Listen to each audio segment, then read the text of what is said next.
All right, so now that we've talked about what exceptions are and we've talked about try-catch blocks, we're going to talk about exception classes. So exception classes allow us to define our own types of exceptions. So an exception class is a class just like any other, and I'm going to do this in yellow text down here at the bottom. So we're just going to talk about exception classes. So they're a class just like any other. So you'd have a class and you'd have it be public probably.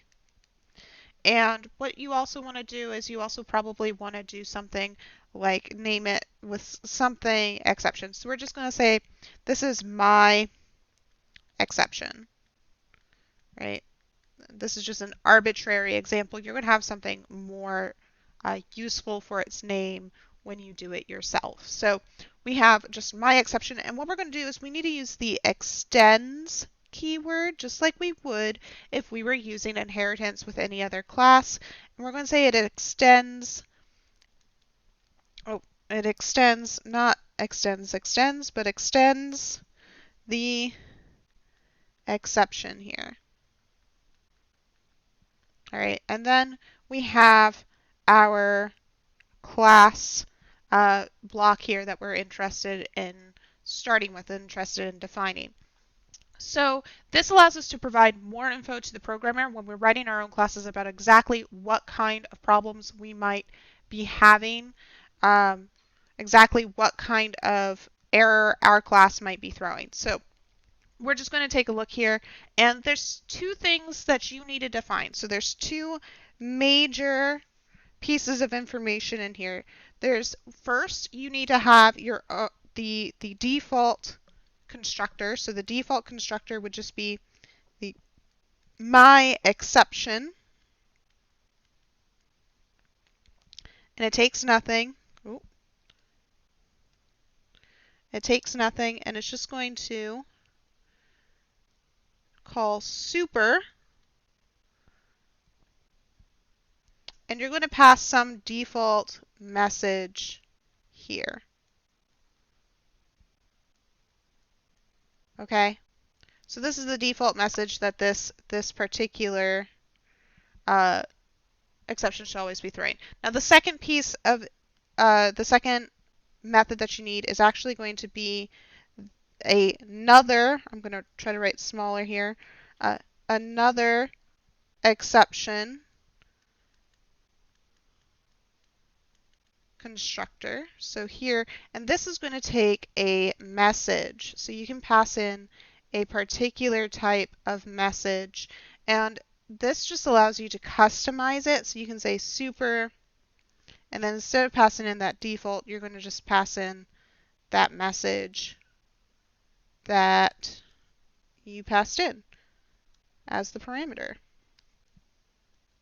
So that's really important that you have these two. You can get away with just the defaults if you don't have any reason to ever customize the message, but it's usually really useful to have that second one. Now there's a good example of this on page 546 out of your textbook, and I'm not really going to cover that because I think it's pretty straightforward. It uses the example of a bad number exception. You can also do other things with this. You can have other private properties, you can have other constructors and other methods. So for example, you could say, if this was that bad number exception out of the book, they actually use the example of, well, you want to get the bad number and see what it is. So this is just exception classes, and this is how you would use them. You would use it just the same way you would use any other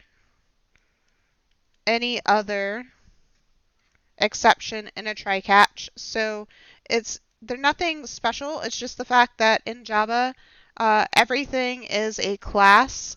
So this is just another example of that everything being a class here. So keep that in mind if you ever need to define your own exception. This is what it looks like. You want to make sure that you use that extends keyword with the exception class, the generic exception class.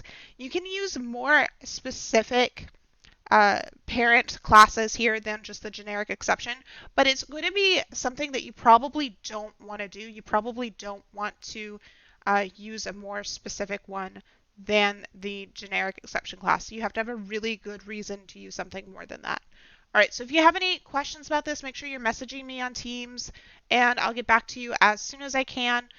The next thing that we'll be covering is, let me find my notes here. The next thing we'll be covering later this week is, we should be covering file input and output. So we'll have file input output, and also we have our live Q&A this week. So I'll be putting that information out on Teams. Make sure you're paying attention for that, and I will see you all later.